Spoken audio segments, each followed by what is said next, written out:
With each passing beatitude, Jesus has been reshaping our understanding of what it means to be truly blessed, to be happy, to be fully alive. And up until this point, he's focused on who we are: poor in spirit, mourning, meek, hungering for righteousness. But now there's a shift. Blessed are the merciful, for they will be shown mercy. This beatitude moves from what's happening inside us to what flows out of us.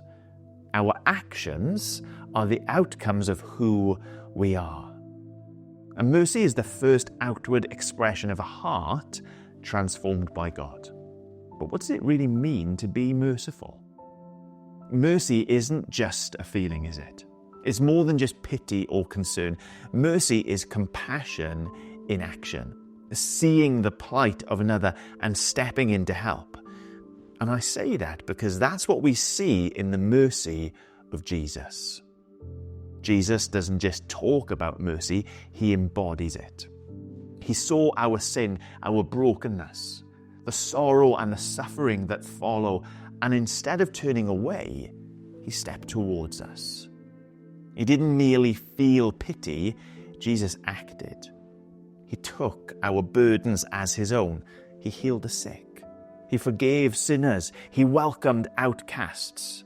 His whole life was a life of distributing his mercy. And so too his death. On the cross, he poured out the ultimate mercy, taking our place, bearing our punishment, and offering us life. When we perceive the mercy of Jesus, it isn't reluctant, it's abundant. He doesn't give us what we deserve. Instead, he gives us mercy. So if we wonder what it is to be merciful, we simply look to Jesus and we understand that it is to take someone else's burden as our own, stepping into their pain, just like Jesus stepped into ours, to act. Now, if we've been tracking with the Beatitudes so far, they've been describing someone who is well aware of that pain. The Beatitudes have painted a picture of someone who sees and longs for restoration, restitution in themselves, in others, in our world. They've been painting the picture of someone who is desperate for something better to come than the sin, the suffering and the sorrow that has become our daily experience.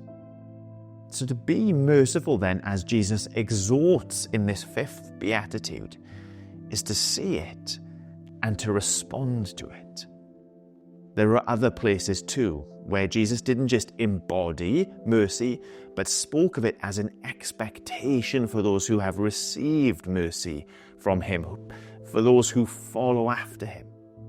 In the tale of the Good Samaritan, Jesus speaks of one who sees a wounded man, a stranger, an enemy even, but he doesn't look away.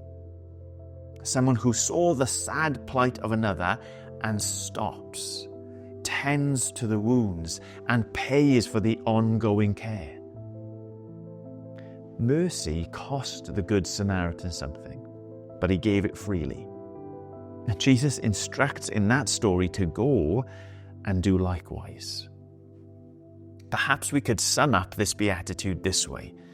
Mercy is not supposed to be kept to ourselves, but mercy is something that's to be passed on whenever and wherever we can. Jesus tells us that when we show mercy, we will receive it. But don't be confused into thinking that that's some sort of transaction, that the mercy of Jesus is dependent and waiting on our mercy in order to unlock it. What Jesus here is sharing is a truth about the nature of the Father's kingdom. That when we reflect his mercy, we find ourselves much more aware of the mercy that we have already received. His rule and his reign, his mercy in our lives will and must overflow to others. Mercy for you and I to be lived out means forgiving when we'd rather hold on to resentment, or showing kindness to those that we can easily explain away as undeserving. It means, in the pattern of Christ, giving ourselves for the sake of another. It isn't ever easy. It isn't ever cheap or convenient. It's almost always hard and costly, and requires stepping out of our comfort zone and stepping into trusting our Father in heaven to provide. So, today, where do you see sin? Where do you see suffering? Where do you see sorrow? As a citizen of His kingdom, we have the resources to step in and to show mercy. So who needs your compassion, your forgiveness, your help acted out?